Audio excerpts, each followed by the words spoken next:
Hello ପିଲାମାନେ, ଆଜିର ଏଇ କ୍ଲାସ୍ଟି ହେଉଛି ଭୌତିକ ବିଜ୍ଞାନର କ୍ଲାସ୍, ଯେଉଁଟାକି ଦଶମ ଶ୍ରେଣୀ ପାଇଁ ଉପଯୁକ୍ତ ହେଲା। ଦଶମ ଶ୍ରେଣୀର ପିଲାମାନେ ଏଇ ଭୌତିକ ବିଜ୍ଞାନର କ୍ଲାସ୍ କରିପାରିବେ, ଦେଖିପାରିବେ, ଆଉ ଦେଖିକି କୋଶ୍ଚିନ୍ କରିପାରିବେ, ଆଉ ବହୁତ ସାରା ଜିନିଷ ଜାଣିପାରିବେ ହେଲା। ଏଇ ଟପିକ୍ଟା ଆମେ ଫାର୍ଷ୍ଟ ଚାପ୍ଟର ପଢ଼ିବାକୁ ଯାଉଛନ୍ତି।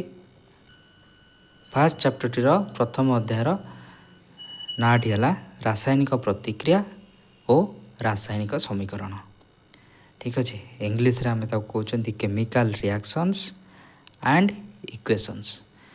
ତାହେଲେ ଏ ବିଷୟରେ ଆମେ କିଛି ଏବେ ଜାଣିବା କେମିତି କ'ଣ ରାସାୟନିକ ପ୍ରତିକ୍ରିୟା ହେଉଛି, ଆଉ ସେଇ ଯେଉଁ ରାସାୟନିକ ପ୍ରତିକ୍ରିୟା ହେଉଛି ତା'ର ରାସାୟନିକ ସମୀକରଣ କ'ଣ, ଆଉ ରାସାୟନିକ ସମୀକରଣ ଦ୍ୱାରା ରାସାୟନିକ ପ୍ରତିକ୍ରିୟା କେମିତି ଇନଭଲ୍ଭ ରହୁଛି ତା ଭିତରେ ରହୁଛି, ତା ବିଷୟରେ ଆମେ ଜାଣିବା। ପ୍ରଥମ ଅଧ୍ୟାୟ ରାସାୟନିକ ପ୍ରତିକ୍ରିୟା ଓ ରାସାୟନିକ ସମୀକରଣ। ତାହେଲେ ଆମେ ପ୍ରଥମ ଯେଉଁ ଶବ୍ଦ ଯାହା ବି ଲାଇନ୍ସ ଦେଇଛି, ସେ ଲାଇନ୍କୁ ଭଲକି ଆଗେ ବୁଝିବା କ'ଣ ସେ ଜିନିଷଟା ଦେଇଛି। ରାସାୟନିକ ପ୍ରତିକ୍ରିୟା ଓ ରାସାୟନିକ ସମୀକରଣ। ତାହେଲେ ରାସାୟନିକ ପ୍ରତିକ୍ରିୟା କ'ଣ? ରାସାୟନିକ ପ୍ରତିକ୍ରିୟା କ'ଣ? ଦୁଇ ପ୍ରକାର ପ୍ରତିକ୍ରିୟା ଅଛି। ଆମେ ଅଷ୍ଟମ ଶ୍ରେଣୀରେ ଏଇଟା ପଢ଼ିଛନ୍ତି। ଦୁଇ ପ୍ରକାର ପ୍ରତିକ୍ରିୟା ଅଛି। ପ୍ରଥମ ହେଲା କ'ଣ ନା, ପ୍ରଥମଟି କ'ଣ? ଗୋଟେ ଭୌତିକ ପ୍ରତିକ୍ରିୟା। ଦ୍ୱିତୀୟଟି ହେଉଛି ରାସାୟନିକ ପ୍ରତିକ୍ରିୟା। ତ ପ୍ରଥମଟି ହେଉଛି କ'ଣ ନା ଭୌତିକ ପ୍ରତିକ୍ରିୟା, ଦ୍ୱିତୀୟଟି ହେଉଛି ରାସାୟନିକ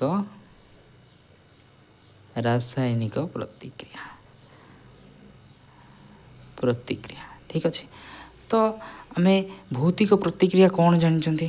ଭୌତିକ ପ୍ରତିକ୍ରିୟା ଆଗରୁ ଆମେ ଜାଣିଛନ୍ତି ଯେଉଁ ପ୍ରତିକ୍ରିୟା ଗୋଟିଏ ପଦାର୍ଥ ଅନ୍ୟ ଏକ ପଦାର୍ଥରେ ରୂପାନ୍ତରିତ ହୋଇଯାଉଛି, ଆଉ ଅନ୍ୟ ଏକ ଯେଉଁ ପଦାର୍ଥ ଯାହା ବି ଯେକୌଣସି ଜିନିଷ ବାହାରୁଛି, ସେ ପୁନଃ ତାକୁ ବି ପରିବର୍ତ୍ତନ କରିକି ଆମେ ତା'ର ପୂର୍ବ ଅବସ୍ଥାକୁ ଆଣିପାରିବା। ମାନେ ଗୋଟେ ଯେକୌଣସି ଯେମିତି ସପୋଜ ମୁଁ ନେଉଛି କ'ଣ, ପାଣି ଅଛି। ଠିକ୍ ଅଛି, ଧର ଏଥିରେ କ'ଣ ଅଛି ନା ପାଣି ଅଛି। ତ ପାଣିକି ଯଦି ମୁଁ ଏଠି ଗରମ କରୁଛି, ତାହେଲେ ଇଏ ହେଇଯାଉଛି କ'ଣ, ବାଷ୍ପ ହେଇଯାଉଛି। କ'ଣ ହେଇଯାଉଛି? ବାଷ୍ପ ହେଇଯାଉଛି। ଯଦି ପାଣିଟା ବାଷ୍ପ ହେଇଯାଉଛି ଗରମ କରିବା ଦ୍ୱାରା, ତାହେଲେ ସେଇଭଳିଆ ଯେଉଁ ବାଷ୍ପ ଆସୁଛି, ସେ ବାଷ୍ପଟାକୁ ଯଦି ମୁଁ ଥଣ୍ଡା କରିଦେବି, ତାହେଲେ ସିଏ କ'ଣ ହେଇଯିବ? ପାଣି ହେଇଯିବ କି ନାହିଁ? ତାହେଲେ ଏଇଭଳିଆ ପ୍ରତିକ୍ରିୟାକୁ ଆମେ କହୁଛନ୍ତି ଭୌତିକ ପ୍ରତିକ୍ରିୟା। ଠିକ୍ ଅଛି, ଭୌତିକ ପ୍ରତିକ୍ରିୟା କ'ଣ ଜାଣିଲେ? ଏଇଟା ଆମେ ଆଗରୁ ପଢ଼ିଛନ୍ତି କି ଭୌତିକ ପ୍ରତିକ୍ରିୟା ଯେଉଁ ପ୍ରତିକ୍ରିୟା ଗୋଟିଏ ଗୋଟିଏ ବସ୍ତୁକୁ ଆମେ ଚେଞ୍ଜ କରିପାରିବା, ବଦଳେଇ ପାରିବା ଅନ୍ୟ ଏକ ପଦାର୍ଥକୁ। ଯେଉଁ ଅନ୍ୟ ଏକ ପଦାର୍ଥଟି ବାହାରିଥିବ, ତାକୁ ପୁଣି ତା'ର ନିଜ ଅବସ୍ଥାକୁ ବା ନିଜ ଯେକୌଣସି ପଦାର୍ଥ ଥିଲା, ତା'ର ପୂର୍ବ ପଦାର୍ଥ ଥିଲା, ସେ ପୂର୍ବ ଅବସ୍ଥାକୁ ଆମେ ଫେରେଇ ଆଣୁଛନ୍ତି। ତ ସେଇଆକୁ ଆମେ କହୁଛନ୍ତି ଭୌତିକ ପ୍ରତିକ୍ରିୟା। ଠିକ୍ ଅଛି। ଆଉ ରାସାୟନିକ ପ୍ରତିକ୍ରିୟା କ'ଣ? ଏଇଟା ଆମେ ଜାଣିଲେ ଭୌତିକ ପ୍ରତିକ୍ରିୟାରେ କ'ଣ ନା, ଯେଉଁ ପଦାର୍ଥଟି ଉତ୍ପନ୍ନ ହେଉଛି, ସେ ପଦାର୍ଥଟାକୁ ପୁଣି ଆଉଥରେ ଆମେ ତାକୁ ଚେଞ୍ଜ କରିକି ପୂର୍ଣ୍ଣ ଅବସ୍ଥାକୁ ବା ତା'ର ପୂର୍ବ ଅବସ୍ଥାକୁ ଆମେ କ'ଣ କରିପାରୁଛନ୍ତି? ଚେଞ୍ଜ କରିପାରୁଛନ୍ତି। କିନ୍ତୁ ରାସାୟନିକ ପ୍ରତିକ୍ରିୟାରେ କ'ଣ ହେବ ନା, ଗୋଟେ ବସ୍ତୁ, ଯେକୌଣସି ଗୋଟେ ବସ୍ତୁ ଥିବ, ତାକୁ ଆମେ ଏଠି କ'ଣ ହେଲା, ଏଠି ଆମେ ଦୁଇଟା ଭୌତିକ ପରିବର୍ତ୍ତନରେ ବା ଭୌତିକ ପ୍ରତିକ୍ରିୟାରେ କ'ଣ ହେଲା ନା, ଦୁଇଟା ପ୍ରକ୍ରିୟା ହେଇଥିଲା, ଦୁଇଟା ପ୍ରତିକ୍ରିୟା ହେଇଥିଲା। ଗୋଟେ ପ୍ରତିକ୍ରିୟା ଆମେ କ'ଣ କଲେ, ଗରମ କଲେ, ଆଉ ଗୋଟେ ପ୍ରତିକ୍ରିୟାରେ ଥଣ୍ଡା କଲେ। କିନ୍ତୁ ରାସାୟନିକ ପ୍ରତିକ୍ରିୟାରେ କ'ଣ ହେବ ନା, ଗୋଟିଏ ପଦାର୍ଥ ଚେଞ୍ଜ ହେଇକି ଅନ୍ୟ ଏକ ପଦାର୍ଥରେ ପରିଣତ ହେବ। ଯେଉଁ ପଦାର୍ଥଟି ବାହାରିବ, ସେ ପଦାର୍ଥଟି ଆଉ ତା'ର ପୂର୍ବ ଅବସ୍ଥାକୁ ଆସିପାରିବ ନାହିଁ ହେଲା। ତ ଗୋଟେ ସପୋଜ ମୁଁ କ'ଣ କରିବି ନା, ମୁଁ କାଠ ନେଉଛି। ଠିକ୍ ଅଛି, କାଠ ନେଇଛି। କାଠକୁ ମୁଁ ଯଦି କ'ଣ ଗରମ କରୁଛି ବା ତାକୁ ମୁଁ କ'ଣ କରୁଛି ନା ଜଳଉଛି ହେଲା। କାଠଟାକୁ ଯେତେବେଳେ ମୁଁ ଜଳେଇବା ଦ୍ୱାରା କ'ଣ ହେଉଛି ନା, ସିଏ ଅଙ୍ଗାରରେ ପରିଣତ ହୋଇଯାଉଛି। କ'ଣ ହେଉଛି ନା, ଅଙ୍ଗାରରେ ପରିଣତ ହେଉଛି। ଯଦି କାଠଟାକୁ ଜାଳିବା ଦ୍ୱାରା ଅଙ୍ଗାରରେ ପରିଣତ ହେଉଛି, ପୁଣି ସେଇ ଅଙ୍ଗାରଟା ଯେଉଁ ଅଛି, ଅଙ୍ଗାରକୁ ଆଉ ମୁଁ କାଠରେ ପରିଣତ କରିପାରିବି କି? ଥଣ୍ଡା କଲେ କି ଗୋଟେ କିଛି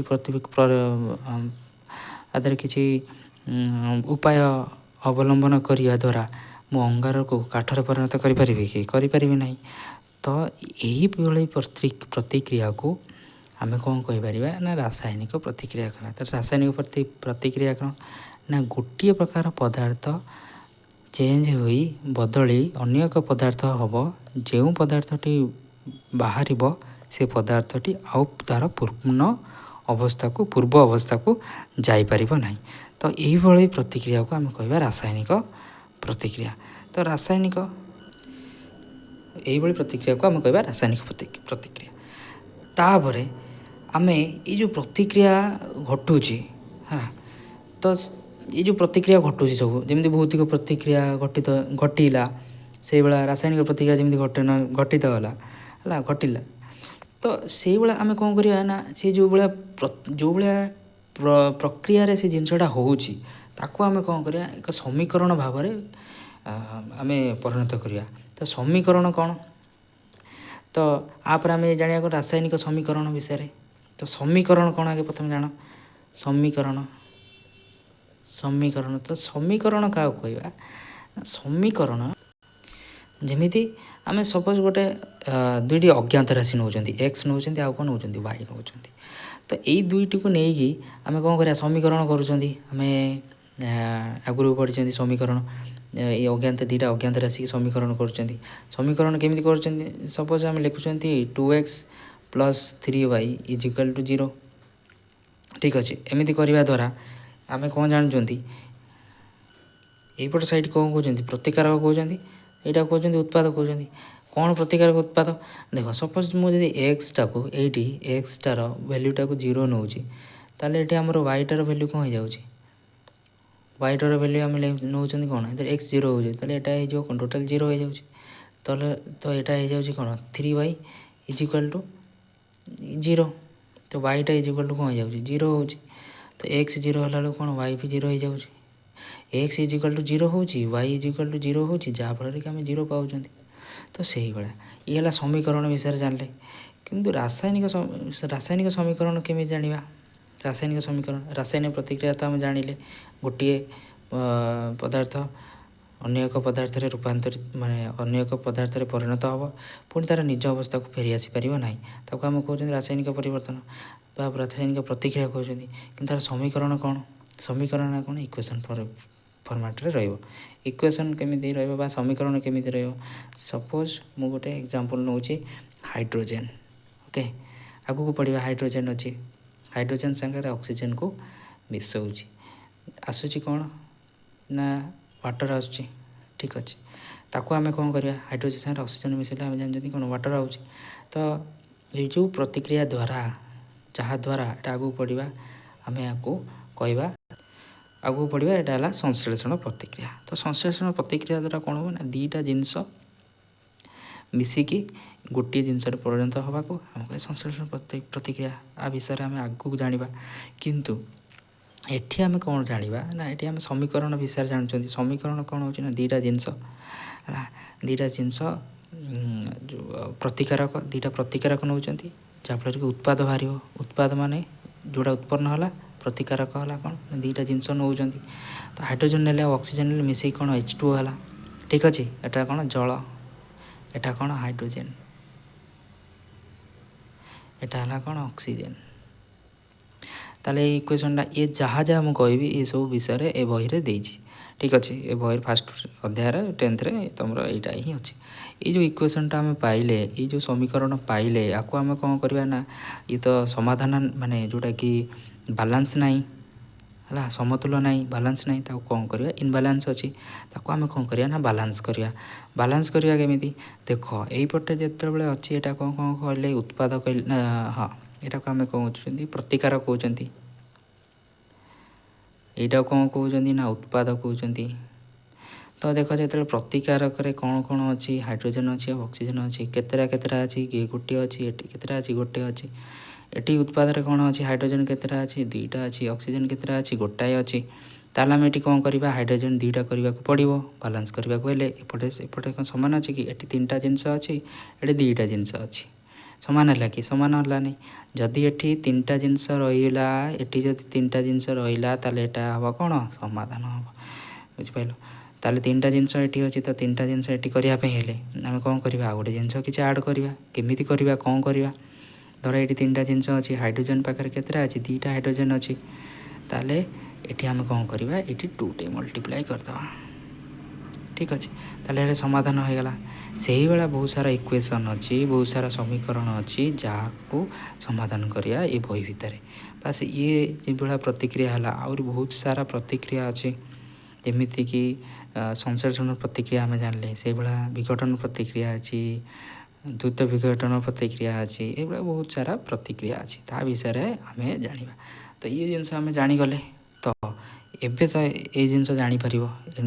ଯେମିତି ଏଥିରେ ଦେଇଛି, ଫାଷ୍ଟ ଉଦାହରଣ ଦେଇଛି ହେଲା, ଦୈନନ୍ଦିନ ଜୀବନରେ ଯାହା ଯାହା ଘଟଣା ଘଟୁଛି ତା ବିଷୟରେ କିଛି କିଛି ଦେଇଛି। ଯେମିତି ଖରାଦିନେ କ୍ଷୀରକୁ ସାଧାରଣ ତାପମାତ୍ରାରେ ରଖିଦେଲେ କ'ଣ ହେବ? ଖରାଦିନେ ଯଦି ଆମେ କ୍ଷୀରଟାକୁ ଆଣୁଛନ୍ତି, ଫ୍ରିଜରେ ରଖିବାକୁ ପଡ଼ୁଛି। କାହିଁକି ଫ୍ରିଜରେ ରଖୁଛନ୍ତି? କାରଣ ସେ ଛେନା ନ ଛିଣ୍ଡିବା ପାଇଁ। ତାହେଲେ ବାହାରେ ରହିଲେ କ'ଣ ହେଇଯାଉଛି? ଅଧିକ ତାପମାତ୍ରା ଅଛି, ତା'ର ଯେତିକି ତାପମାତ୍ରା ଦରକାର ତାଠୁ ଅଧିକା ତାପମାତ୍ରା ଅଛି, ଯାହାଫଳରେ କି ସେ କ'ଣ ହେଇଯାଉଛି? ଛେନା ହେଇଯାଉଛି। ଇଏ ତାହେଲେ କି ପ୍ରକାର ପ୍ରତିକ୍ରିୟାର ଏକ୍ଜାମ୍ପଲ୍ ଦେଇଛି? ରାସାୟନିକ ପ୍ରତିକ୍ରିୟାର। ସେଇଭଳିଆ ଲୁହା ତାୱା କଢ଼େଇ କଣ୍ଟା ଆର୍ଦ୍ର ବାୟୁରେ ପଡ଼ି ରହିଲେ କ'ଣ ହେବ? ତାହେଲେ ଲୁହା ଜିନିଷଟା ଆଗକୁ ଆମେ ପଢ଼ିବା। ଲୁହା ଜିନିଷ ଆଗରୁ ବି ଆମେ ଜାଣିଛନ୍ତି ଅଷ୍ଟମ କ୍ଲାସ୍ରେ, କି ଲୁହାରେ କ'ଣ ହେଇଯାଉଛି? କଳଙ୍କି ଲାଗିଯାଉଛି। କେମିତି ଲାଗୁଛି ନା, ଯେତେବେଳେ ଅମ୍ଳଜାନ ସଂସ୍ପର୍ଶରେ ଆସୁଛି, ବାୟୁ ସଂସ୍ପର୍ଶରେ ଆସୁଛି, ଆଉ ଜଳ ସାଙ୍ଗରେ ପ୍ରତିକ୍ରିୟା କରି କ'ଣ ହେଇଯାଉଛି? ଗୋଟେ ଏଥିରେ ପରିଣତ ହେଇଯାଉଛି। କେଉଁଥିରେ ପରିଣତ ହେଇଯାଉଛି? ଗୋଟେ କଳଙ୍କିରେ ପରିଣତ ହେଇଯାଉଛି। ତ ରଷ୍ଟିଂ ତାକୁ ଆମେ କହୁଛନ୍ତି ହେଲା, ଓଡ଼ିଆରେ ବି ରଷ୍ଟିଂ କହୁଛନ୍ତି ବା କଳଙ୍କି କହୁଛନ୍ତି ହେଲା। ତ ସେଇ ଜିନିଷଟା ଆ ଭିତରେ ବି ପଡ଼ିବା ହେଲା। ଇଏ ତାହେଲେ କି ପ୍ରକାର ପ୍ରତିକ୍ରିୟା? ଏକ ରାସାୟନିକ ପ୍ରତିକ୍ରିୟା। ଅଙ୍ଗୁର ରହି ପଚିଗଲେ, ତାହେଲେ ଇଏ କି ପ୍ରକାର ପ୍ରତିକ୍ରିୟା ହେଲା? ଗୋଟିଏ ଅଙ୍ଗୁର ଅଛି, ଅଙ୍ଗୁର ରହିଗଲେ ପଚିଗଲା ପରେ କ'ଣ ହେଇଯାଉଛି? ପଚିଯାଉଛି, ନଷ୍ଟ ହେଇଯାଉଛି। ନଷ୍ଟ ହେଲା ପରେ ଆଉ ନୂଆ ଅଙ୍ଗୁର ଆସିପାରୁଛି କି? ଆସିପାରୁନି। ତାହେଲେ ଏଇଟା କି ପ୍ରକାର ପ୍ରତିକ୍ରିୟା?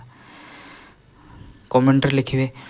ତାପରେ ଖାଦ୍ୟ ରନ୍ଧା ହେଲାବେଳେ, ଖାଦ୍ୟ ଯେତେବେଳେ ରନ୍ଧା ହେଉଛି, ଗୋଟେ ପରିବାପତ୍ର କଟା ହେଇଗଲା, ପରିବାପତ୍ର କଟା ହେଇକି ତାକୁ ମାନେ ତରକାରୀ ହେଇଗଲା। ତରକାରୀ ହେଇସାରିଲା ପରେ, ରନ୍ଧା ହେଇସାରିଲା ପରେ, ଆଉ ସେଇ ରନ୍ଧା ଯେଉଁ ଜିନିଷଟା ହେଉଛି ତାକୁ ପୁଣି ଆଉ ନୂଆ ପରିବା କଟାରେ ପରିଣତ ହେଇଯାଉଛି କି? ପରିବା ଯାହା ଯାହା କାଟିଥିଲ ପୁଣି ଆଉ ଥରେ ରନ୍ଧା ହେଇସାରିଲା ପରେ ସିଏ ଅଲଗା ଅଲଗା ହେଇଯାଉଛି କି? ହେଇଯାଉନି। ଗୋଟେ ତରକାରୀରେ ପରିଣତ ହେଇଯାଉଛି। ସେଇଭଳିଆ ତାହେଲେ ଏଇଟା କି ପ୍ରକାର ପ୍ରତିକ୍ରିୟା? କମେଣ୍ଟରେ କହିବ। ତାପରେ ଖାଦ୍ୟ ହଜମ ହେଲାବେଳେ, ଖାଦ୍ୟ ଖାଇ ଦେଉଛନ୍ତି, ଖାଦ୍ୟ ହଜମ ହେଇଗଲା। ହଜମ ହେଇସାରିଲା ପରେ ଏଇଟା ତ ତୁମେ ନିଜେ ଜାଣିପାରିବ। ଖାଦ୍ୟଟା ଯେତେବେଳେ ହଜମ ହେଇଗଲା, ହଜମ ହେଇସାରିଲା ପରେ ଆଉ ଥରେ ଖାଦ୍ୟ ଆକାରରେ ବାହାରିକି ଆସୁଛି କି? ବାହାରିକି ଆସୁନି। ତାହେଲେ ସେଇଟା ଆମେ କ'ଣ କହିଲେ? ଖାଦ୍ୟଟାକୁ ହଜମ କରିଦେଲେ। ତ ଖାଦ୍ୟ ହଜମ କରିବା କି ପ୍ରକାର ପରିବର୍ତ୍ତନ ହେଲା? ଆମେ ଶ୍ୱାସକ୍ରିୟା ଯେତେବେଳେ କରୁଛନ୍ତି, ତ ସେଇ ଶ୍ୱାସକ୍ରିୟା ଗୋଟେ କି ପ୍ରକାର ପରିବର୍ତ୍ତନ? ଇଏ ସବୁ ହେଲା ଶ୍ୱାସକ୍ରିୟା କରୁଛନ୍ତି। ଶ୍ୱାସକ୍ରିୟା କରିଲେ କ'ଣ ହେଉଛି? ଆମେ ଯେତେବେଳେ ଅକ୍ସିଜେନ୍ ନେଉଛନ୍ତି, ଆଗକୁ ଆମେ ବାୟୋଲୋଜି ଯେଉଁ ଭୌତିକ ବିଜ୍ଞାନରେ ଆମେ ପଢ଼ିବା କି କେମିତି କ'ଣ ଶ୍ୱାସନ ହେଉଛି। ଶ୍ୱାସନ ଯେତେବେଳେ ଅକ୍ସିଜେନ୍ ଆମେ ନେଉଛନ୍ତି, ଅକ୍ସିଜେନ୍ ହେଇସାରିଲା ପରେ ଆଉ ସେ ଅକ୍ସିଜେନ୍ ଆଉ ବାହାରିକି ଆମେ ଯେତେବେଳେ ନିଶ୍ୱାସ ନେଉଛନ୍ତି, ତାହେଲେ ଏଇଟା ଅକ୍ସିଜେନ୍ ଯାଉଛି। ପ୍ରଶ୍ୱାସ ଛାଡ଼ୁଛନ୍ତି ଯେତେବେଳେ, କ'ଣ କାର୍ବନ୍ ଡାଇଅକ୍ସାଇଡ଼୍ ବାହାରୁଛି, ଅଙ୍ଗାରକାମ୍ଳ ବାହାରୁଛି। ତ ଅଙ୍ଗାରକାମ୍ଳ ଯେତେବେଳେ ବାହାରୁଛି, ଆଉ ପୁଣି ଅକ୍ସିଜେନ୍ ସେଥିରୁ ବାହାରୁଛି କି? ଅକ୍ସିଜେନ୍ ବାହାରୁନି। ତ ସେଇଟା ଗୋଟେ କି ପ୍ରକାର ପ୍ରତିକ୍ରିୟା ହେଲା, ପରିବର୍ତ୍ତନ ହେଲା ବା ପ୍ରତିକ୍ରିୟା ହେଲା? ଏଇଟା କମେଣ୍ଟରେ ଲେଖ। ଠିକ୍ ଅଛି। ତାପରେ ଏଇସବୁ ଜିନିଷ ହେଇଗଲା ରାସାୟନିକ ପରିବର୍ତ୍ତନ ବିଷୟରେ, ଏସବୁ ଦେଇଛି ହେଲା। ତାପରେ ଏଠି ଗୋଟେ ଏକ୍ଜାମ୍ପଲ୍ ଭାବରେ ଗୋଟେ ଜିନିଷଟେ ଦେଇଛି କ'ଣ? ସେ କହୁଛି 2 ସେଣ୍ଟିମିଟର ଗୋଟେ ଲମ୍ବା ମ୍ୟାଗ୍ନେସିୟମକୁ ନେବା ହେଲା। ମ୍ୟାଗ୍ନେସିୟମର ନାଁଟା ହେଲା କ'ଣ? Mg। ଠିକ୍ ଅଛି।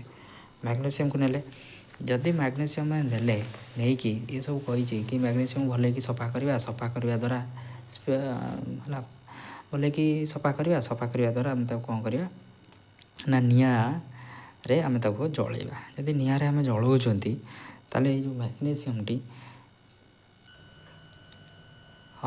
ये जो मैग्नीशियम को आम जलाऊँच जलवा द्वारा कौन हो ना ये पाउंस बाहर ठीक अच्छे।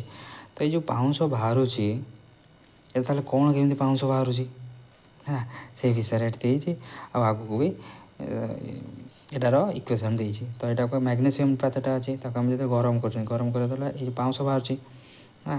तो पाउंस बाहर पाउंस ये बाहर केमी बाहर निआ संस्पर्श जो मैग्नीशियम आसूसी ऑक्सीजन संस्पर्श जो आसूसी सी हो जाऊँ कौन एमजी सांगे ऑक्सीजन लगिगला कौन हो एमजीओ हो जाऊँ ठीक अच्छे।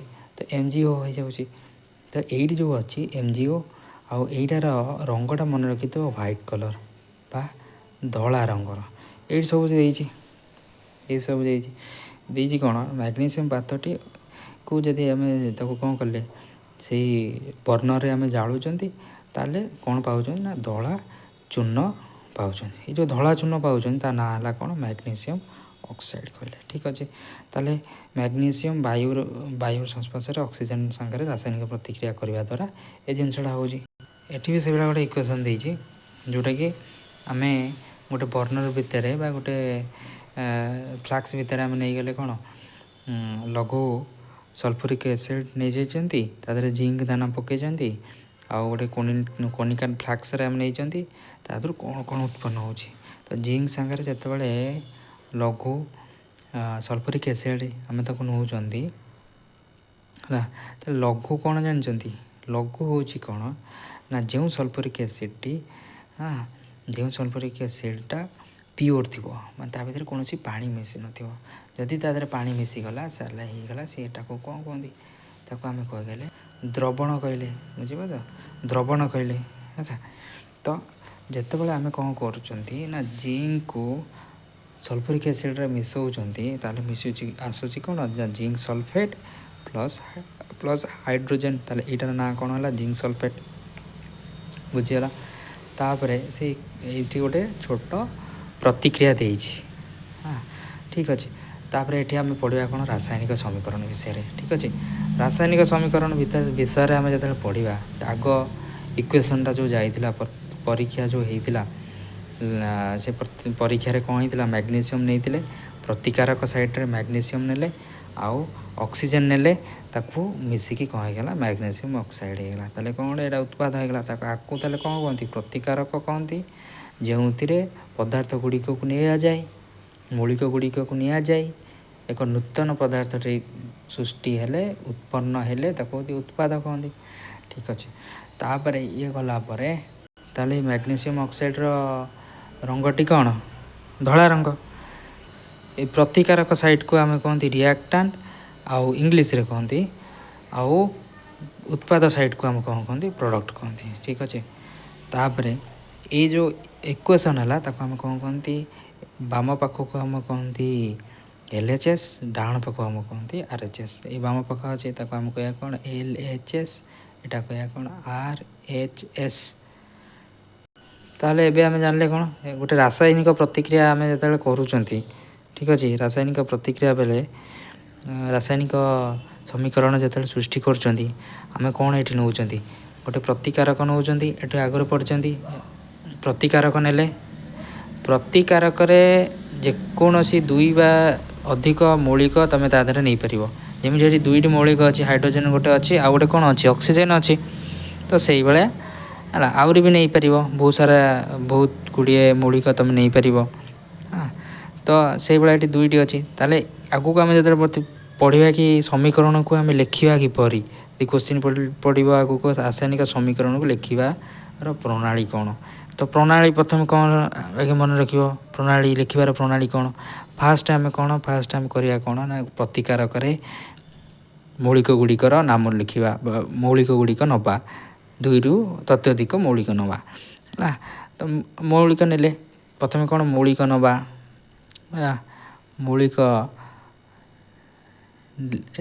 नेबा कौथे प्रतिकारक प्रतिकारक पाख बा LHS प्रतिकारक कौथे हुए ना LHS रे लेफ्ट हैंड साइड लिख बाम पार्श्व है।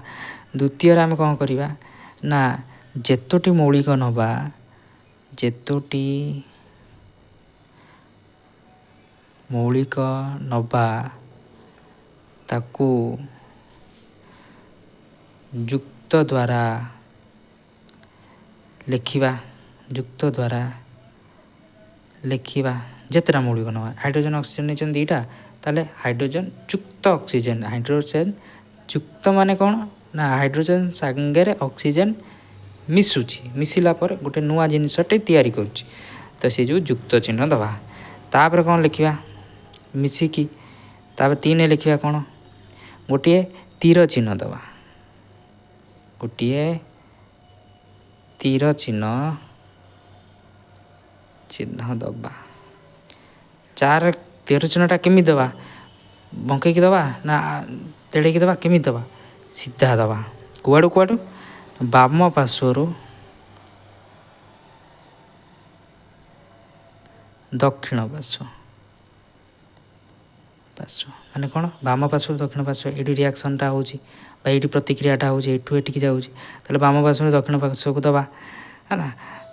ତ କୋଶ୍ଚିନ୍ ବି ଏମିତି ବି ଆସିପାରିବ କେମିତି କି ତୀର ଚିହ୍ନର ମୁଣ୍ଡ ପାଖ କାହା ପାଖରେ ରହୁଛି? କାହା ପାଖରେ ରହୁଛି? ଉତ୍ପାଦ ପାଖରେ ରହୁଛି।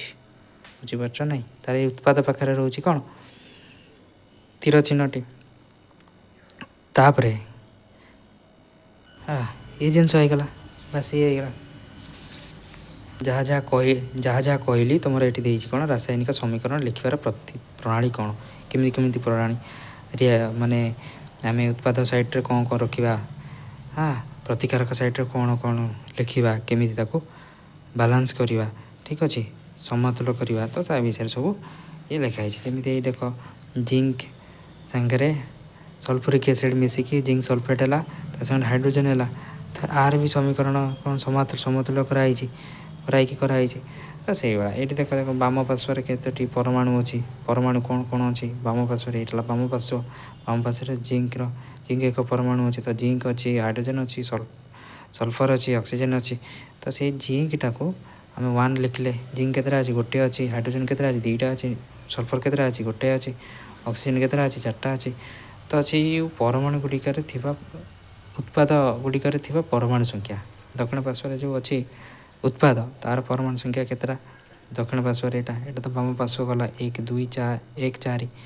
ଜିଙ୍କ ଅଛି ଗୋଟିଏ, ହାଇଡ୍ରୋଜେନ୍ 2ଟା, ସଲଫର ଗୋଟେ, ଅକ୍ସିଜେନ୍ 4ଟା ଅଛି। କୋଉ ସାଇଡ଼୍ରେ?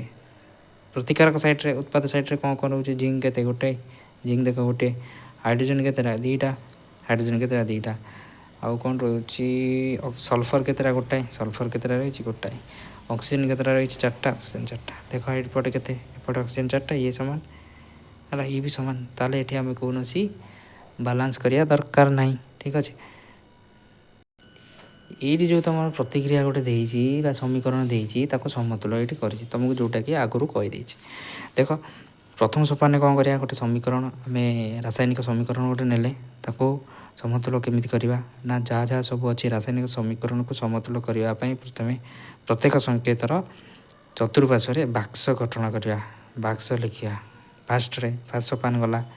ଏଗୁଡ଼ା ସବୁ ଲଙ୍ଗ ମାରିକା ପଡ଼େ ତୁମ ପରୀକ୍ଷାରେ, ଏଗୁଡ଼ା ମନେ ରଖିବ। ପ୍ରଥମ ସୋପାନରେ କ'ଣ କଲେ ନା ଯେଉଁ ସବୁ ପ୍ରତିକାରକ ପାର୍ଶ୍ୱରେ ଯେତୋଟି ମୌଳିକ ଗୁଡ଼ିକ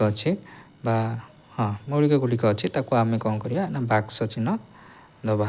ପ୍ରତ୍ୟେକ ସଂକେତର ବାକ୍ସ ଚିହ୍ନ କରିବା। ବାକ୍ସ ଚିହ୍ନ କଲେ ସବୁ ପ୍ରତିକାରକ ହେଉ ଉତ୍ପାଦ ହେଉ କଲା ପରେ କ'ଣ ହେଉଛି, ତାପରେ ସେକେଣ୍ଡରେ ଲେଖିବା ଅସମତୁଲ ସମୀକରଣର ପ୍ରତିକାରକ ଉତ୍ପାଦ ଗୁଡ଼ିକରେ ଥିବା ପ୍ରତ୍ୟେକ ମୌଳିକର ପରମାଣୁ ସଂଖ୍ୟାର ଏକ ତାଲିକା କରିବା। ଏମିତି ଏଇଟା ମୌଳିକର ନାଁ ଲେଖିବା, ପ୍ରତିକାରକରେ ଏଇଟା ପ୍ରତିକାରକରେ ପରମାଣୁ ସଂଖ୍ୟା କେତୋଟି, ଏଫି କେତେଟା ଅଛି, ହାଇଡ୍ରୋଜେନ୍ କେତେଟା ଅଛି, ଅକ୍ସିଜେନ୍ କେତେଟା ଅଛି, ସବୁ ଲେଖିବା। ଫେରସ୍ କେତେଟା ଅଛି? ଗୋଟାଏ ଅଛି। ହାଇଡ୍ରୋଜେନ୍ କେତେଟା ଅଛି? 2ଟା ଅଛି। ଅକ୍ସିଜେନ୍ କେତେଟା? ଗୋଟାଏ। ସେଇଭଳିଆ ଏପଟ ସାଇଡ଼୍ରେ ଯାହା ଅଛି ସବୁ ଆମେ ଲେଖିବା। ତୃତୀୟରେ କ'ଣ କରିବା?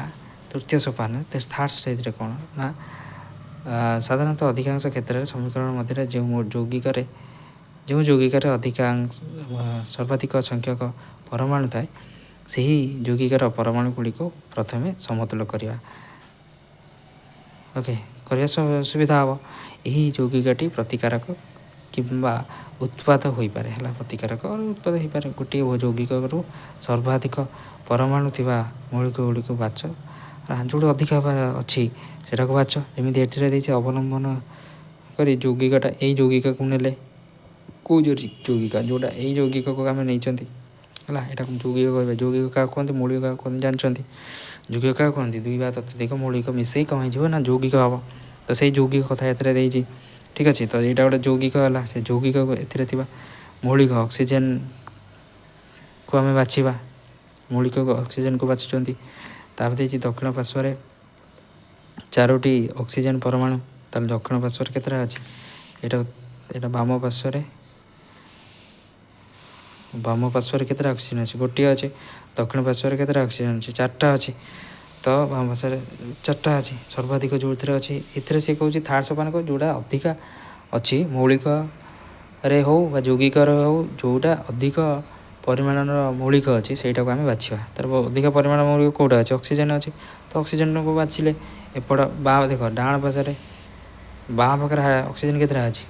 ଗୋଟାଏ ଅଛି। ଡାହାଣ ପାଖରେ ଅକ୍ସିଜେନ କେତେଟା ଅଛି? 4ଟା ଅଛି। ତାହେଲେ ଆମେ କ'ଣ କରିବା? ସମତଳ କରିବା। ଏଠି କ'ଣ କରିବା? 4ଟି ମଲ୍ଟିପ୍ଲାଏ କରିବା। ତ ସିଏ ଏଇଟାକୁ କହିଛି 4ଟି ଏଇଠି ଗୁଣନ କରିବା, ଆମେ ମଲ୍ଟିପ୍ଲାଏ କରିବା। ଠିକ୍ ଅଛି। ତ ଆରମ୍ଭରେ କ'ଣ କରିବା? ପ୍ରତିକାରକରେ ହାଇଡ୍ରୋଜେନ ଅକ୍ସିଜେନ ଟୋଟାଲ ମିଶେଇ କେତେ ହେଇଯାଉଛି? ଗୋଟାଏ ଅଛି। ପ୍ରଥମରେ କେତେଟା? ଅକ୍ସିଜେନ କେତେଟା? ଗୋଟାଏ ଅଛି। ଏଥିରେ ଅକ୍ସିଜେନ କେତେଟା? 4ଟା ଅଛି। ତ ଏଟାକୁ 4ଟା ଅଛି ବୋଲି ଆମେ କ'ଣ କରିବା ନା ଏଠି 4 ମଲ୍ଟିପ୍ଲାଏ କରିବା। 1ରେ 4 ମଲ୍ଟିପ୍ଲାଏ କରିବା। ସେଇ ଜିନିଷଟା ସେ କହିଛି। ଦେଖ ଏଇଠି 4 ମଲ୍ଟିପ୍ଲାଏ କରିଛି, ଏଇଠି 4 ମଲ୍ଟିପ୍ଲାଏ କରିବ। ଠିକ୍ ଅଛି। ତ ଏଇ ଦେଖ 4ଟି ମଲ୍ଟିପ୍ଲାଏ କରିଛି ଏଇଠି। ସେଇ କଥା ଲେଖିଛି। ଏମିତି କରି ଆମେ କ'ଣ କଲେ ସେଗୁଡ଼ା ତାକୁ ବିଷୟରେ ଲେଖିବା। ମନେ ରଖିବାକୁ ହେବ ଯେ ପରମାଣୁ ଗୁଡ଼ିକର ସଂଖ୍ୟା ଗୁଡ଼ିକୁ ସମାନ କରିବା ପାଇଁ ରାସାୟନିକ ପ୍ରତିକ୍ରିୟା ସହିତ ସମ୍ପୃକ୍ତ ମୌଳିକ ଓ ଯୌଗିକ ଓ ମୌଳିକକୁ ସଂକେତକୁ ଆମେ ପରିବର୍ତ୍ତନ କରି ପାରିବା ନାହିଁ। ତ ଉଦାହରଣ ସ୍ୱରୂପ ଅକ୍ସିଜେନର ପରମାଣୁ ସଂଖ୍ୟାର ସମାନ କରିବା ପାଇଁ ଆମେ H2O ପୂର୍ବରୁ 4 ଗୁଣନାଙ୍କ 4 ଏଠି ଗୁଣନ କରିବା। 4 ଗୁଣନ କଲା। ତାହେଲେ ଏଠି 4 ଗୁଣନ କରିବା ଦ୍ୱାରା ଏଠି ଅକ୍ସିଜେନ କେତେଟା? 4 ହେଇଗଲା। ହାଇଡ୍ରୋଜେନ କେତେଟା? 8ଟା ହେଇଗଲା। 8ଟା ହେଇଗଲା। ତଳେ ଦେଖ ଏଠି ଲେଖିଛି ଆରମ୍ଭରେ ହାଇଡ୍ରୋଜେନ କେତେଟା ହେଇଗଲା? 8ଟା ହେଇଗଲା। ଏଇ ଯେ ହାଇଡ୍ରୋଜେନ ପରମାଣୁ ଆରମ୍ଭରେ କେତେଟା ଥିଲା? ହାଇଡ୍ରୋଜେନ କେତେଟା ଥିଲା? ପ୍ରଥମେ ଏଇଠି ଦେଖିଲେ 8ଟା ଥିଲା। 4 ମଲ୍ଟିପ୍ଲାଏ ହେଇଛି 8ଟା ଥିଲା। ତ ଉତ୍ପାଦ ସାଇଡ଼୍ରେ ଆମେ ହାଇଡ୍ରୋଜେନଟାକୁ କେତେଟା କରିବା? 8ଟା କରିବା। 8ଟା କରିବା ପାଇଁ କ'ଣ କରିବା ନା 4 ମଲ୍ଟିପ୍ଲାଏ କରିବା। ବୁଝିପାରିଲ କି ନାହିଁ? ତ ଦେଖ ଏଇ ଯେଉଁ ଉତ୍ପାଦ ସାଇଡ଼୍ରେ ଏଠି 4 ମଲ୍ଟିପ୍ଲାଏ ହେଇଗଲା, ଯାହାପରେ କି ହାଇଡ୍ରୋଜେନ ସିନା 8 ହେଇଗଲା, ଅକ୍ସିଜେନ ସିନା 4 ହେଇଗଲା, ହାଇଡ୍ରୋଜେନ ଏଠି କେତେଟା ହେଇଗଲା? 8 ହେଇଗଲା। ତ ଏଠି ଏପଟେ 8 ହେଇଗଲା ମାନେ ଏଠି ତ କେତେ? 2 ଅଛି। 8 କରିବା ପାଇଁ ଆମେ କ'ଣ କରିବା? 4ଟି ମଲ୍ଟିପ୍ଲାଏ କରିବା। ତ ଏଇଠି ତାପରେ ଇକ୍ୱେସନ୍ରେ ଦେଇଛି 4ଟି ମଲ୍ଟିପ୍ଲାଏ କରିଛି। ତ ଏଠି ଦେଇଛି ବର୍ତ୍ତମାନ ସୁଦ୍ଧା ଫେରସ୍ ଆଣ୍ଡ ହାଇଡ୍ରୋଜେନ ପରମାଣୁ ସମତୁଲ ହୋଇନାହିଁ। ଫେରସରେ ବି ହେଇନାହିଁ କି ହାଇଡ୍ରୋଜେନ ହେଇନି। ତ ଆମେ ଦେଖିବା ଏଇ ଦୁଇଟି ପ୍ରଥମେ ଅକ୍ସିଜେନ ହେଇଗଲା। କାହିଁକି ଅକ୍ସିଜେନ ହେଲା? ମାନେ କାହିଁକି ମନେ ଆସୁଥିବ? କୋଶ୍ଚିନ୍ ଆସୁଥିବ। କାହିଁକିନା ହାଇଡ୍ରୋଜେନରେ ପରମାଣୁ ଅଧିକା ଅଛି। ପରମାଣୁ ଅଧିକା ଅଛି ମାନେ 4ଟା ଅଛି। 4ଟାକୁ ସମତୁଲ କରିବା ପାଇଁ ଆଗେ 4ଟେ ମଲ୍ଟିପ୍ଲାଏ କରିଦେଲେ ଏପଟେ ବାଁ ପଟରେ ଏଠି ଅଧିକା ଅଛି ମାନେ ଏଠି 4ଟାକୁ ସମତୁଲ କରିବାର ଅଛି। ଏଠି 4ଟେ ମଲ୍ଟିପ୍ଲାଏ କଲେ ସେଟା 4 ମଲ୍ଟିପ୍ଲାଏ କଲେ ହାଇଡ୍ରୋଜେନ କେତେଟା ହେଇଯାଉଛି? 8ଟା ହେଇଯାଉଛି। ଏଠି ହାଇଡ୍ରୋଜେନ କେତେଟା ହେଇଛି? 2ଟା ଅଛି। ତ ହାଇଡ୍ରୋଜେନକୁ 8ଟା କରିବା ପାଇଁ ଆମେ 4 ମଲ୍ଟିପ୍ଲାଏ କରିବା।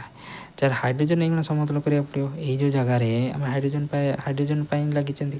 ତ ଏଇଠି ହାଇଡ୍ରୋଜେନ 4 ମଲ୍ଟିପ୍ଲାଏ କରିବା। ଯଦି ଆମେ 4 ଏଇଠି ହାଇଡ୍ରୋଜେନରେ ମଲ୍ଟିପ୍ଲାଏ କରୁଛନ୍ତି, ଏଠି ଫେରସ୍ କେତେଟା? 3ଟା ଅଛି।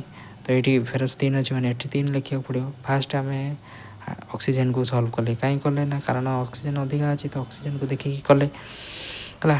ଅକ୍ସିଜେନ କଲା ପରେ ତାପରେ ହାଇଡ୍ରୋଜେନକୁ ନେଲେ। କାହିଁକିନା ହାଇଡ୍ରୋଜେନ 8 ହେଇଯାଇଛି, ଏପଟେ ତ 8 ନାହିଁ। 8କୁ ସମତୁଲ କଲେ। ତ ସେଇ ଜିନିଷଟାକୁ ଲେଖିଛି। ହାଇଡ୍ରୋଜେନ ଆଉ ଫେରସ୍କୁ ସମତୁଲ କରିବା। ଫେରସ୍କୁ ସମତୁଲ କରିସାରିଲା ପରେ ଏଇଟା ତ ଫେରସ୍ ସମତୁଲ ହେଲାନି, ଏଇଟା ତ ହାଇଡ୍ରୋଜେନ ସମତୁଲ ହେଲା। ଫେରସ୍କୁ କ'ଣ କରିବା? ଫେରସ୍କୁ ତାପରେ ସମତୁଲ କରିବା। ଫେରସ୍ରେ କେତେ? ଗୋଟେ ଅଛି। ଏପଟରେ କେତେଟା? 3ଟା ଅଛି। ତ 3ଟା କରିବା ପାଇଁ କ'ଣ କରିବା ନା ଏଠି ମଲ୍ଟିପ୍ଲାଏ କରିବା। ଲାଷ୍ଟ 5 ସୋପାନରେ କ'ଣ କହିଛି? 5 ନମ୍ବର ସୋପାନରେ କ'ଣ କହିଛି କି ଫେରସ୍କୁ ସମାନ କରିବା ପାଇଁ ଆମେ 3ଟି Fe ପରମାଣୁ ବାମ ପାର୍ଶ୍ୱରେ ନେବା। 3ଟା Fe ପରମାଣୁ ବାମ ପାର୍ଶ୍ୱରେ ନେଇଗଲେ ହେଇଗଲା ଆଉ କ'ଣ? ଠିକ୍ ଅଛି। ଇକ୍ୱେସନ୍ ହେଇଗଲା ମାନେ ବାଲାନ୍ସ ହେଇଗଲା। ଦେଖିବ ଏବେ ଫେରସ୍ ଏଠି 3ଟା ଅଛି, ଦେଖ ଫେରସ୍ 3ଟା। ହାଇଡ୍ରୋଜେନ୍ ଏଠି କେତେ 4 ଦୁନେ 8 8ଟା ଅଛି, ତାହେଲେ ଏଠି ହାଇଡ୍ରୋଜେନ୍ 4 ଦୁନେ 8ଟା ଅଛି। କୁଆଡ଼େ ଗଲା ଏରେ ୟାର, ଫେରସ୍ଟା ହେଲା କେତେ 3ଟା ଅଛି, ତ ଫେରସ୍ ଏଠି 3ଟା ଅଛି। ହାଇଡ୍ରୋଜେନ୍ ଏଠି କେତେଟା ଅଛି 4 ଦୁନେ 8, ତ ଇଏ ହେଇଗଲା 4 ଦୁନେ 8। ଅକ୍ସିଜେନ୍ କେତେଟା 4ଟା ଅଛି, ତ ଅକ୍ସିଜେନ୍ ଏଠି କେତେଟା ହେଇଗଲା 4ଟା ହେଇଗଲା ସମାତୁଲ ହେଇଗଲା।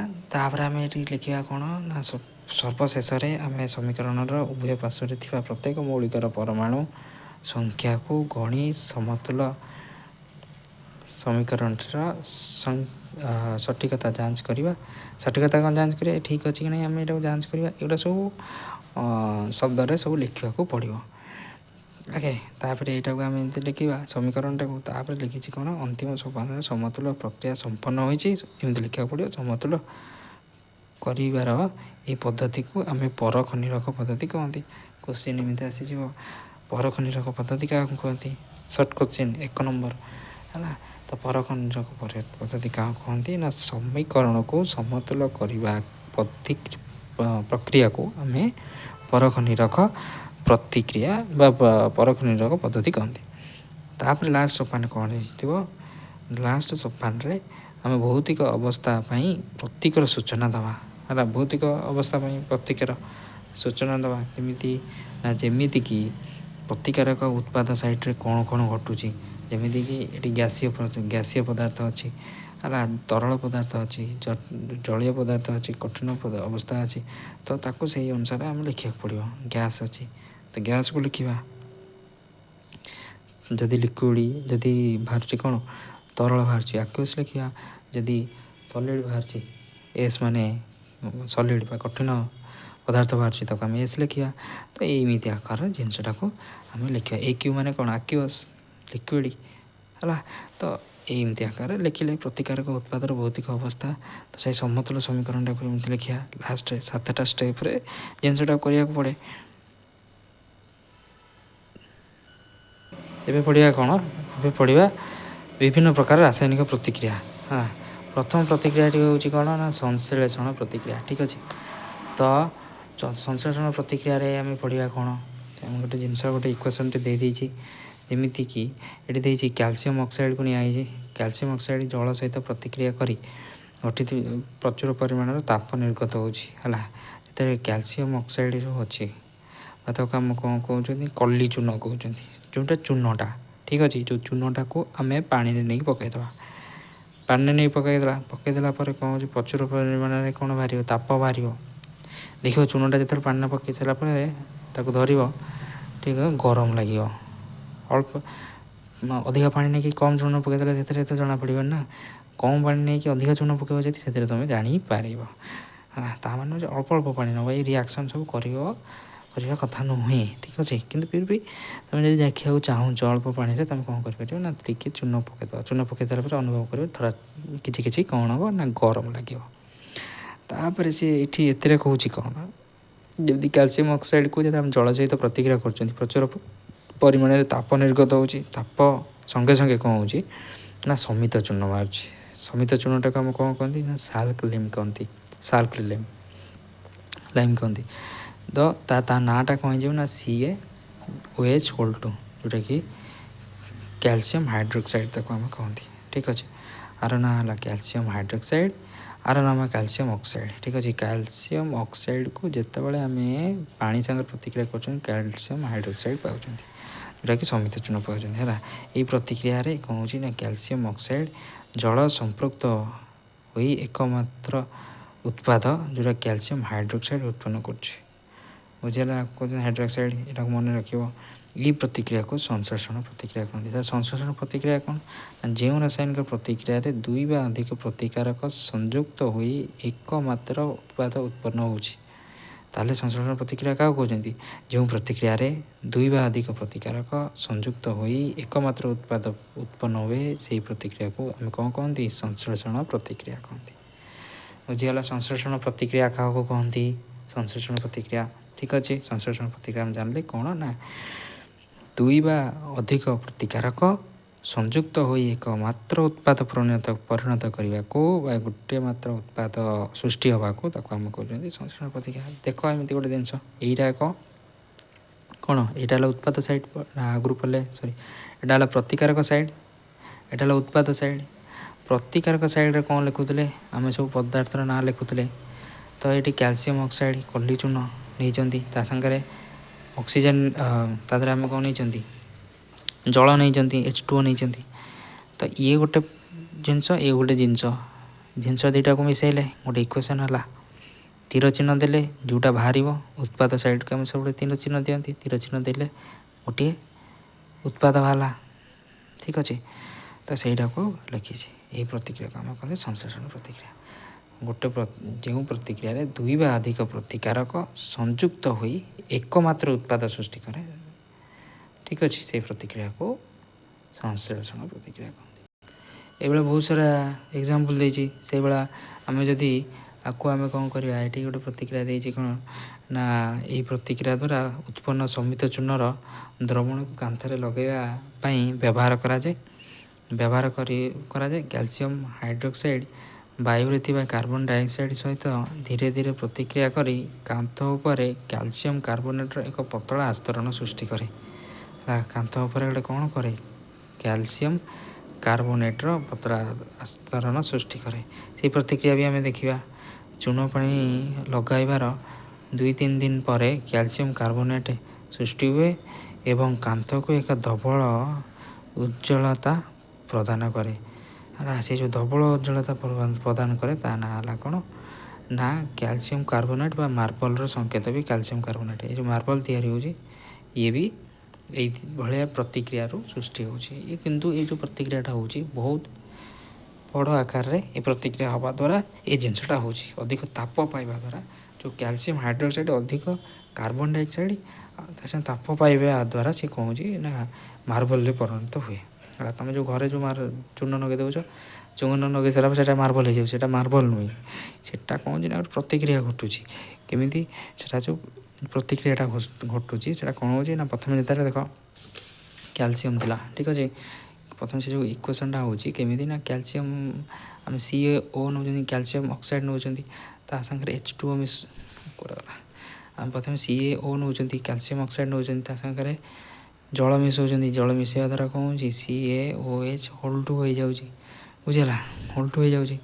ତାହେଲେ ଏଇଟାକୁ ଆମେ କ'ଣ କହୁଛନ୍ତି ପ୍ରତିକାରକ, ଏଇଟା ହେଲା ଉତ୍ପାଦ ସାଇଡ଼୍। ତ ଏଇ ଯେଉଁ କ୍ୟାଲସିୟମ୍ ଅକ୍ସାଇଡ଼୍ ବାହାରୁଛି ତାକୁ ଆମେ ପୁଣି କ'ଣ କରୁଛନ୍ତି, କ୍ୟାଲସିୟମ୍ ହାଇଡ୍ରୋକ୍ସାଇଡ଼୍ ଯେଉଁ ବାହାରୁଛି ତାକୁ ଆମେ କ'ଣ କରୁଛନ୍ତି, ତାକୁ ପୁଣି ଆଉ ଥରେ କାର୍ବନ ଡାଇଅକ୍ସାଇଡ଼୍ ସହିତ ପ୍ରତିକ୍ରିୟା କରୁଛନ୍ତି। ସିଏ ବାହାରୁଛି କ'ଣ, CaCO3 ବାହାରୁଛି, ତା ସାଙ୍ଗରେ ବାହାରିଯାଉଛି କ'ଣ, ଜଳ ବାହାରୁଛି। ହେଲା, ଏଇ ଯେଉଁ CaCO3 ଆର ନାଁ ହେଲା ମାର୍ବଲ। ତାହେଲେ ଆର ନାଁ ମାର୍ବଲ ହେଲା, ଆର ନାଁ କ'ଣ, କ୍ୟାଲସିୟମ୍ ହାଇଡ୍ରୋକ୍ସାଇଡ଼୍। ହେଲା, କ୍ୟାଲସିୟମ୍ ହାଇଡ୍ରୋକ୍ସାଇଡ଼୍ଟା କେମିତି ହେଲା, କଲି ଚୂନଟାକୁ ଯେତେବେଳେ ପାଣିରେ ମିଶାଇଲେ ହେଇଗଲା କ'ଣ, ସମିତ ଚୂନ। ତାହେଲେ କୋଶ୍ଚିନ୍ ଏମିତି ଆସୁଥିବ, ତୁମ ସମିତ ଚୂନର ରାସାୟନିକ ନାଁଟି ଲେଖ। ହେଲା, ତ ଏଇଭଳିଆ ଆକାରରେ ଏ ଜିନିଷଟା ହେଉଛି। ଠିକ୍ ଅଛି, ସମିତ ଚୂନ ହେଉଛି, ସେଇ ସମିତ ଚୂନକୁ ଯେତେବେଳେ କାର୍ବନ ଡାଇଅକ୍ସାଇଡ଼୍ ଦେଉଛନ୍ତି ତାପରେ ହେଇଯାଉଛି କ'ଣ, ମାର୍ବଲରେ ପରିଣତ ହେଇଯାଉଛି। ଏମିତି ହେଲା, ତ ଏଇଭଳିଆ ଜିନିଷ ଦେଇଛି। ଯେଉଁ ବଜାରରୁ ଚୂନ ଆଣିଲ, ଠିକ୍ ଅଛି, ସେଇଟା କୁହନ୍ତି ଆମେ କଲି ଚୂନ। ତା ଦେହରେ ପାଣି ମିଶାଇଲା ପରେ ହେଇଗଲା କ'ଣ, ସମିତ ଚୂନ। ଠିକ୍ ଅଛି, ଏଇ ଯେଉଁ ସମିତ ଚୂନକୁ ଯେତେବେଳେ ଆମେ କାନ୍ଥରେ ଲଗାଉଛନ୍ତି, ବାୟୁମଣ୍ଡଳରେ ଅକ୍ସିଜେନ୍ ଅଛି, କାର୍ବନ ଡାଇଅକ୍ସାଇଡ଼୍ ବି ଅଛି। କାର୍ବନ ଡାଇଅକ୍ସାଇଡ଼୍ର ସଂସ୍ପର୍ଶରେ ଯେତେବେଳେ ଆସୁଛି ସିଏ ହେଇଯାଉଛି କ'ଣ, କ୍ୟାଲସିୟମ୍ କାର୍ବୋନେଟ୍ ହେଇଯାଉଛି, ମାର୍ବଲ ହେଇଯାଉଛି। ବୁଝିଗଲା। ତାପରେ ସେଇଭଳିଆ ସଂଶ୍ଳେଷଣ, ଏଇ ଯେଉଁ ପ୍ରତିକ୍ରିୟା ହେଲା ସଂଶ୍ଳେଷଣ ପ୍ରତିକ୍ରିୟା। ଠିକ୍ ଅଛି, ତ ସଂଶ୍ଳେଷଣ ପ୍ରତିକ୍ରିୟାର କିଛି ଉଦାହରଣ ଦେଇଛି, ଯେମିତିକି କୋଇଲାର ଦହନ, କାର୍ବନ ସାଙ୍ଗରେ ଅକ୍ସିଜେନ୍କୁ ମିଶାଇଲେ କାର୍ବନ ଡାଇଅକ୍ସାଇଡ଼୍ ହେଉଛି। ତାପରେ ସେଇଭଳିଆ ହାଇଡ୍ରୋଜେନ୍ ଅକ୍ସିଜେନ୍କୁ ଜଳ ସାଙ୍ଗରେ ପ୍ରତିକ୍ରିୟା କଲେ ତ ଜଳ ମିଳୁଛି। ତାର କୋଶ୍ଚିନ୍ ଏଗୁଡ଼ା ସବୁ ମନେ ରଖିବ। ଜଳ ଯେଉଁ ପ୍ରତିକ୍ରିୟାରେ ସୃଷ୍ଟି ହେଉଛି ସେ ପ୍ରତିକ୍ରିୟାଟି ଗୋଟେ କ'ଣ, ସଂଶ୍ଳେଷଣ ପ୍ରତିକ୍ରିୟା ସାଙ୍ଗରେ ତାପ ଉତ୍ପାଦୀ ପ୍ରତିକ୍ରିୟା। ତାପ ଉତ୍ପାଦୀ ପ୍ରତିକ୍ରିୟା କ'ଣ ନା, ଯେଉଁ ପ୍ରତିକ୍ରିୟାରେ ତାପ ଉତ୍ପନ୍ନ ହୁଏ ତାକୁ ଆମେ କହନ୍ତି ତାପ ଉତ୍ପାଦୀ ପ୍ରତିକ୍ରିୟା। ଏଇ ଦେଖ ତଳେ ଦେଇଛି ହେଲା। ସଂଶ୍ଳେଷଣ ପ୍ରତିକ୍ରିୟା ତ ଆମେ ଜାଣିଲେ, ଏକ ବା ଅଧିକ ବସ୍ତୁକୁ ସଂଯୁକ୍ତ ହୋଇ ଏକମାତ୍ର ଯେଉଁ ଉତ୍ପାଦ ସୃଷ୍ଟି ହେଉଛି ତାକୁ ଆମେ ସେ କହୁଛନ୍ତି ସଂଶ୍ଳେଷଣ ପ୍ରତିକ୍ରିୟା ହେଲା। ତ ସେଇ ସଂଶ୍ଳେଷଣ ପ୍ରତିକ୍ରିୟା ଦ୍ୱାରା ଯେଉଁଥିରେ ତାପ ନିର୍ଗତ ହେଉଛି ସେଇ ଯେଉଁ ପ୍ରତିକ୍ରିୟାକୁ ଆମେ ତାପ ଉତ୍ପାଦୀ ପ୍ରତିକ୍ରିୟା କହିଲେ। ଠିକ୍ ଅଛି। ସେଇ ତାପ ଉତ୍ପାଦୀ ପ୍ରତିକ୍ରିୟାର କିଛି ଉଦାହରଣ ଦେଇଛି। ପ୍ରାକୃତିକ ଗ୍ୟାସ୍, ନ୍ୟାଚୁରାଲ୍ ଗ୍ୟାସ୍ ଯେତେବେଳେ ହେଉଛି, ଏଇଟା ହେଲା କ'ଣ, ମିଥେନ୍ର ସଂକେତ CH4। ମିଥେନ୍ ସାଙ୍ଗରେ ଅକ୍ସିଜେନ୍କୁ ମିଶାଇଲେ କାର୍ବନ ଡାଇଅକ୍ସାଇଡ଼୍ ହେଇଗଲା, ତା ସାଙ୍ଗରେ ଜଳ ବାହାରିଲା। ଶ୍ୱାସକ୍ରିୟା ହେଲା, ଶ୍ୱାସକ୍ରିୟା ରେସ୍ପିରେସନ୍ କରୁଛନ୍ତି, ତ ସେଥିରେ ବି କ'ଣ ହେଉଛି, ଇନଭଲ୍ଭ ଅଛି। ଠିକ୍ ଅଛି।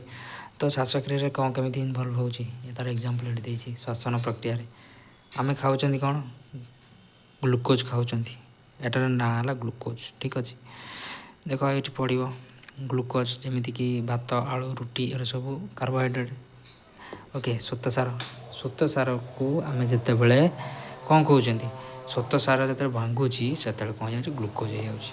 ବୁଝିଗଲା। ଶ୍ୱେତସାର ତ ଆମେ ଖାଇଲେ, ତୁମେ କହିବ ଏଗୁଡ଼ା ସବୁ ଗ୍ଲୁକୋଜ୍ କେମିତି ହେଲା, ଯେତେବେଳେ ଖାଇସାରିଲା ପରେ ଶ୍ୱେତସାର ଆଗକୁ ଆମେ ଜୀବ ବିଜ୍ଞାନରେ ପଢ଼ିବା, ଗୋଟେ ଅଛି ଷ୍ଟାର୍ଚ ଅଛି, ମାଲ୍ଟୋଜ୍ ଅଛି। ଷ୍ଟାର୍ଚକୁ ଖାଇସାରିଲା ପରେ କ'ଣ ହେଉଛି ନା, ମାଲ୍ଟୋଜ୍ ହୁଏ। ମାଲ୍ଟୋଜ୍ କେମିତି ହୁଏ ନା, ଯେତେବେଳେ ଆମ ଲାଳର ସଂସ୍ପର୍ଶରେ ଆସିଲେ ମାଲ୍ଟୋଜ୍ ହୁଏ। ବୁଝିଗଲା। ତ ଯେଉଁ ଷ୍ଟାର୍ଚଟାକୁ ଖାଇସାରିଲା ପରେ ମାଲ୍ଟୋଜ୍ ହେଉଛି ହେଲା, ସେଇ ଯେଉଁ ମାଲ୍ଟୋଜ୍ରୁ ଆଉ ଯଦି ତଳକୁ ଯିବା, ତାହେଲେ ଆମେ ଆଉ ଟିକେ ଭିତରକୁ ଯିବା, ତାହେଲେ ସେ ହେଇଯିବ କ'ଣ, ଗ୍ଲୁକୋଜ୍। ସେଇ ଗ୍ଲୁକୋଜ୍ଟାକୁ କ'ଣ କହନ୍ତି ନା, ଗ୍ଲୁକୋଜ୍ ଯେତେବେଳେ ଅକ୍ସିଜେନ୍ ସାଙ୍ଗରେ ପ୍ରତିକ୍ରିୟା କରିବ, ସିଏ କ'ଣ କରିବ, ଏନର୍ଜି ଦେବ।